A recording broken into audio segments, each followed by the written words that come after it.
Labors of love take time, and we've been following the growth journey of the blueberry bushes here at Maribett Farms for almost 6 months.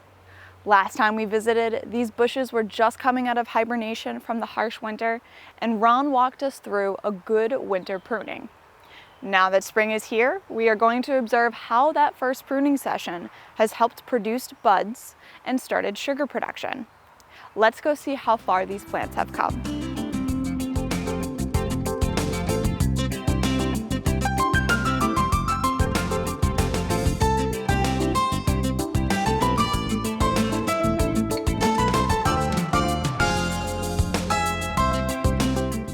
Welcome to the Maribett Farm. This is the second in the series of pruning demonstrations. The first one was in the winter time. For people who want to know when you should be pruning, the answer is if you have a large plantation like this, it's any time you can.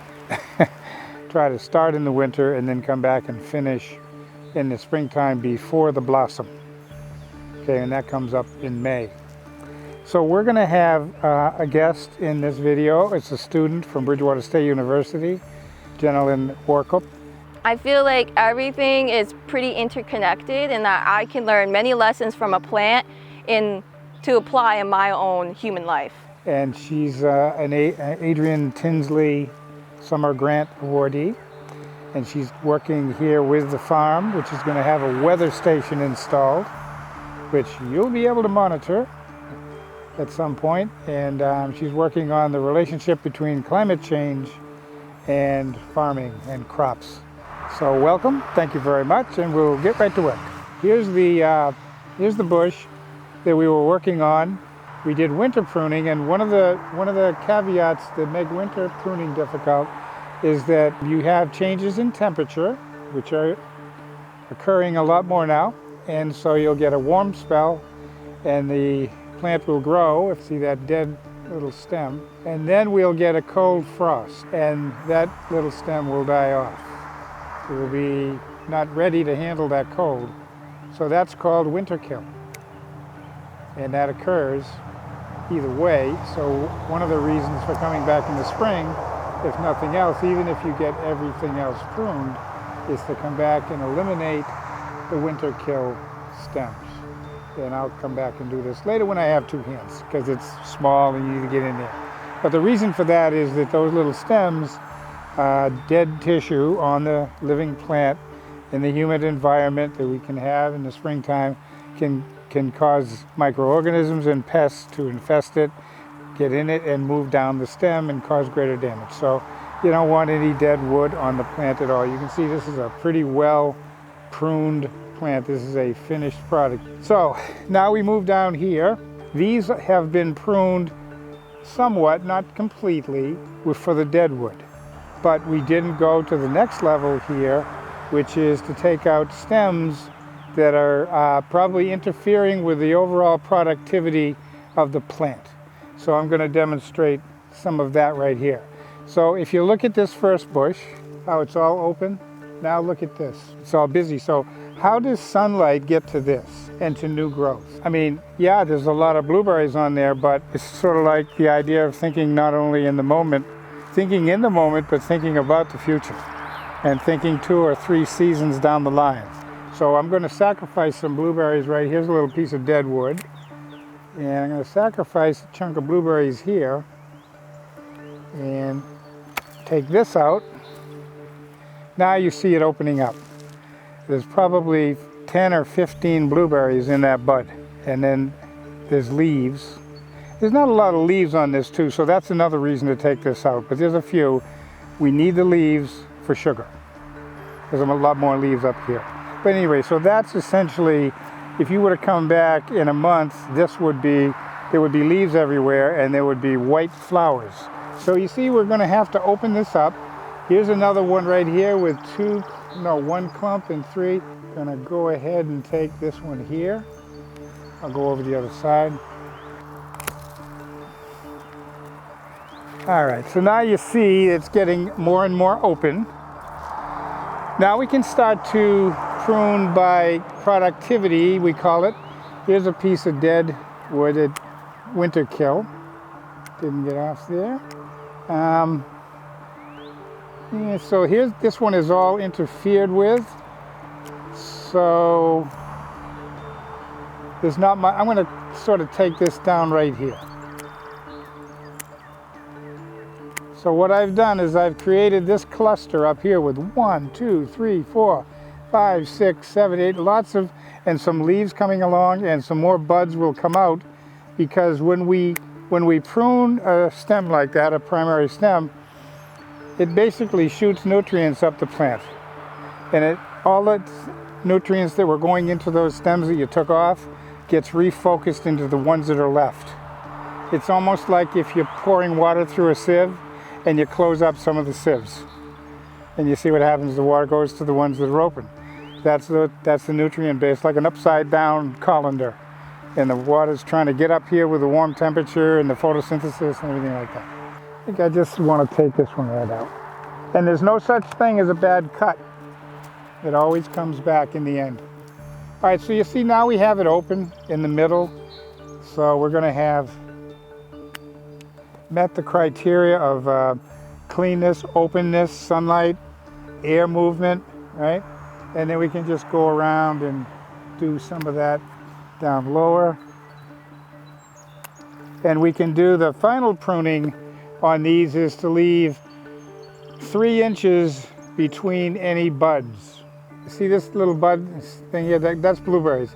But they're not going to do anything because there's no room between them. There's 3 inches there, but I would rather save this one because it's bigger and more prolific. I'm going to take that out, and now I have 3+ inches from here to here. And this is deadwood, and this is deadwood, deadwood there. Now you can see that, see this run right here? That's more than 3 inches to them, so, all right? This is not 3 inches. But there's not much going on up here. I'm going to cut that off. And in the end, I think I'm going to take this anyway. So now you can see that I've pruned this bush out here. So there's 3 to 6 inches really of, there'll be new growth on here. There'll be leaves. And now we got a bud. And there you go. So we have to do the whole bush that way. So this is why it takes 30 minutes typically to prune a blueberry bush. I have 100 blueberry bushes here, more or less. So that's 300 minutes. How many hours is that? 300 minutes divided by 60 is 50 hours. So I have a week's worth of pruning start to finish on this blueberry patch. We want to do the 3-inch rule and any additional dead wood that you find, and anything that might be overly shaded. For example, I'm going to reach in and take this one. This is called fine pruning. The downside of the April pruning is when these buds come out, you got to be a little careful in handling, because when you knock one off unintentionally, that's an accident that has a cost. Probably a clump of blueberries. I really like, well, okay, so this is my second time pruning blueberries, and the first time I feel like I really fell in love with it. It just felt like a very mindful activity, and as well I also have an obsession with blueberry pastries. Jenna Lynn is one of the quicker studies on this and other aspects. She's doing other work on the farm. She's learning about composting and soil development and things like that, and I would attribute it to what I perceive as a mindfulness, a certain focus in the moment on what it is she's doing. And so it helps her to remember the steps. They're learning permaculture, and permaculture begins with the triple bottom line and goes up from there.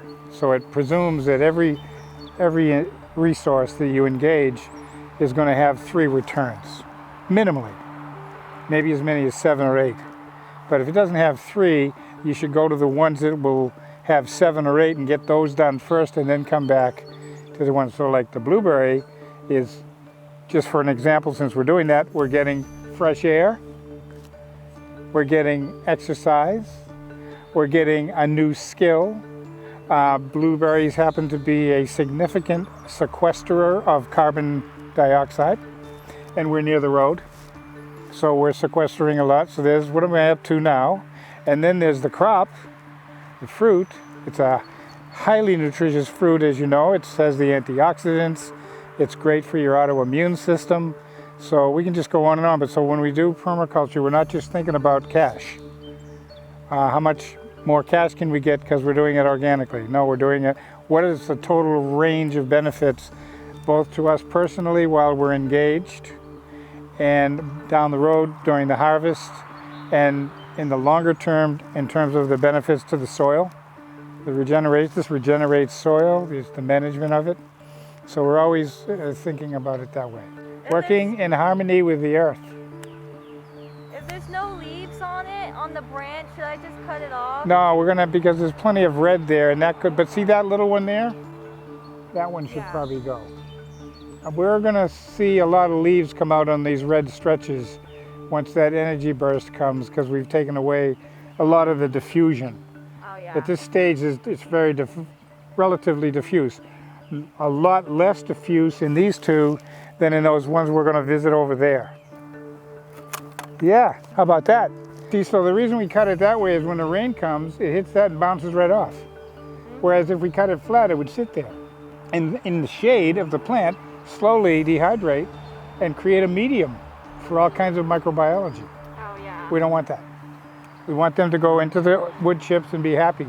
All right, so we're gonna go over here while Jenna Lynn continues with the spring pruning on that. I'm gonna talk briefly about reclamation. So the wetlands begin down there, you can see the flags. And I have some blueberry bushes here that we didn't get to for a while, so they've kind of grown up, and there's a lot of invasives. See this invasive? This might be a spice bush. It's a wonderful medicinal plant, but if you want to know how to use it and all of that stuff, but it's taking all of this. Imagine the energy that's taking out of that root ball. We just put an end to that. And then there's all of these. So first you got to clear all of the invasive. This is the invasive Concord grape, which overruns the area.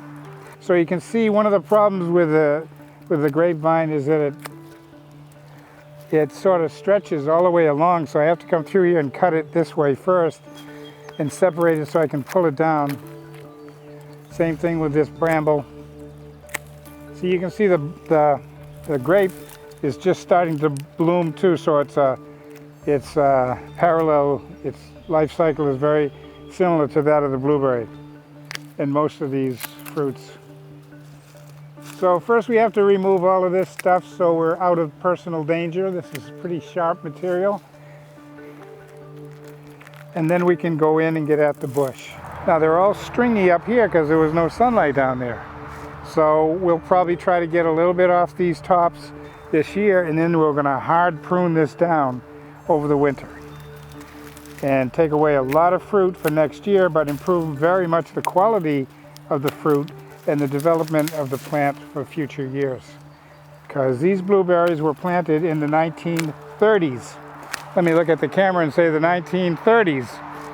As long as you maintain these and take care of them, they will feed you for generations. Okay, this is going on its third generation. These blueberry bushes right here. I haven't planted any here. These are, you might say, literally grandfathered, right?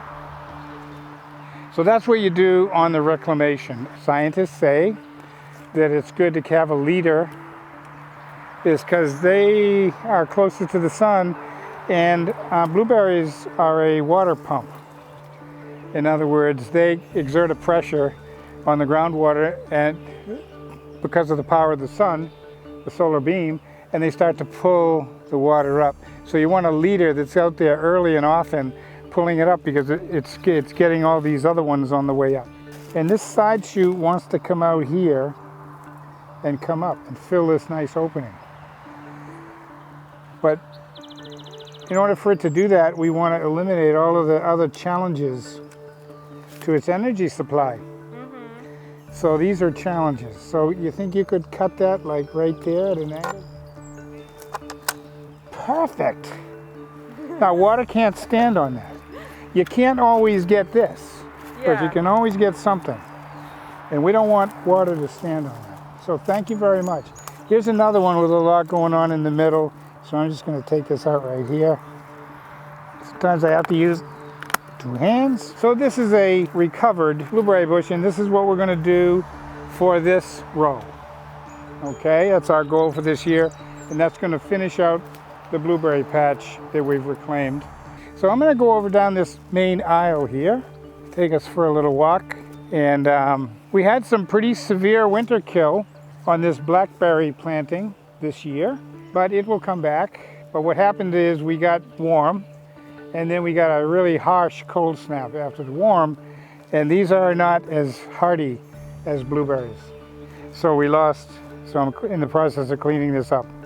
This is how we plan on variegating this as a permaculture planting. So we'll have blueberries, we'll have these right here. We may plant some land cress. So it's a form of watercress that grows on land. This is a damp area, so we could do that. We could create, that's why the bales over here, we use those to form raised beds and then move soil and mulch into them. Maybe this place right here that you're standing on will be where we'll do one. Because these blueberries failed for that flooding that happened. But we can take some of those bales and build a nice raised bed, which you can plant in the bale, and you know about that, right? And then you can plant inside of the bale.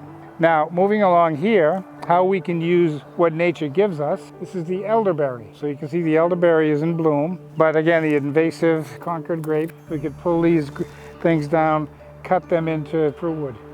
Same thing with the blueberries. Those blueberry canes I cut into little sticks, and then we can wrap them up and we can stack them next to the grill. And when you light the fire, and then when it's all getting ready for cold, you throw those on and it flames up again, and then from there on you've got a fruit barbecue. That's awesome. With blueberries or grapes. So we can again, this is the multiplicity of permaculture. You're looking at everything. It's not a resource, it's a source of health and regeneration. We don't think of these things as resources. It's like water is the fountain, it's the source of life. It's not a resource. It should not be bought and sold. That's my philosophy, take it or leave it. But it is not a resource because no one can live without it. So it shouldn't be marginalized to a market product. You can see I don't have to top anything off here. This is the elevation. We want 6 or 7 feet. Or maybe between 5 and 7 feet is a good elevation for the blueberry plant. That's what it's designed. These are hybrid cultivated blueberries, and they're designed for an energy cycle that stays within. As they get bigger, they start to disperse the energy, diffuse it more. In order for me to open this up in the middle, it's going to cost me some serious blueberries.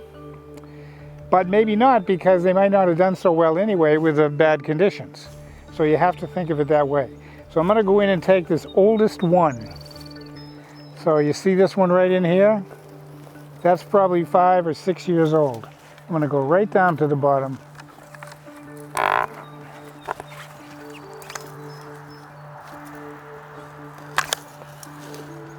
And in order to make that come out of there with minimal damage, because I'm spring pruning and not winter pruning when they're dormant, is I'm going to sever it in a few places.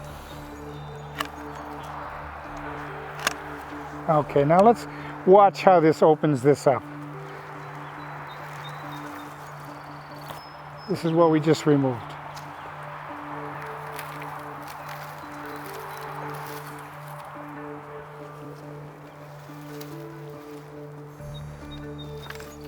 This would be good fruit wood.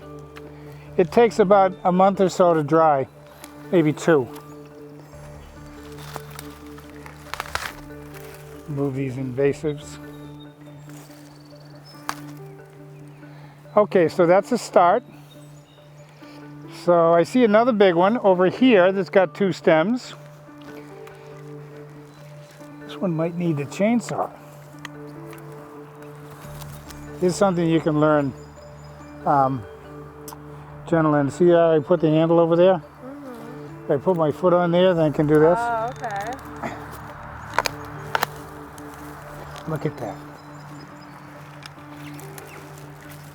And now we're going to just take some time and remove deadwood, take a little break from moving heavy stuff and move the deadwood and then see what it looks like then, because that ends up taking away a lot of the problem.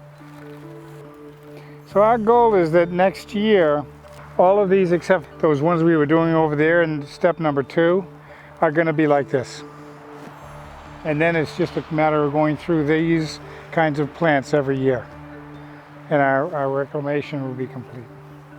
Now that we've taken all the dead wood and we know what is living and what isn't, then we make decisions about the living tissue and what is. This one's just going to grow up straight, and we don't want that. This one's right in the middle, so we'll take that out and that out. See how it's opening it up? You can see it with each cut. There's a piece of dead. So, yeah, I'm pretty comfortable with that now. Maybe clean this. This is a little bunchy right here. Yeah, you see there's some little deadwood, and the 3-inch rule's not invoked, so it's a little too busy. Here's another piece of dead. Yeah. So when you get to this stage right here and you're removing deadwood, you start to see how much it really matters, how much of it there is, which is all vulnerability to the plant. You know, every one of those pieces of dead material is like a host for bad guys, so to speak. So now that we see that and we get them out, it also opens up the sun flow, the sunlight, and the rain, and the energy goes from the leaf up the stem. It doesn't come. It doesn't. If it comes up this stem here, right? It's not going to go, oh, I don't see any fruit up here. Let me go back down and go up and find. It doesn't do that. It's one way. It flows up into the fruit or evaporates depending on the weather conditions. So if you see a stem that's got nothing on the end of it and a lot of leaves, you can say, oh, I should leave that because that's going to produce a lot of sugar. What's it going to produce it into? Nothing. It's just going to keep taking energy away from the other leaves around the plant. And we're grateful that you stopped by to look at pruning and see what you can do with whatever land you have. We're here to take the benefit of our knowledge over 40 years of doing this and sharing it with other people who are young people, maybe others who are coming new to the land or looking at their land with new eyes, particularly since the outbreak of the pandemic, when people are wanting to be outdoors more and wanting to see more and are seeing more in their land. You know, we have programs, we have our Experiences Worth Sharing program, and you can find us on Facebook page, maribettfarm.com on Facebook. We have a web page coming, but it's not here yet. But you can check in, so come along, like us, and come and visit. Thank you very much. Growing and cultivating blueberries have so many benefits and returns, from the delicious fruit itself to producing fresh air and generating physical activity, all while bonding with nature. These properly pruned bushes now have the best chance for healthy growth. We'll let the sunshine and soil do their work and check back in with Ron for the final stages of the berries growing cycle, the harvest. I'm Erika, and this is your green space. Stay tuned.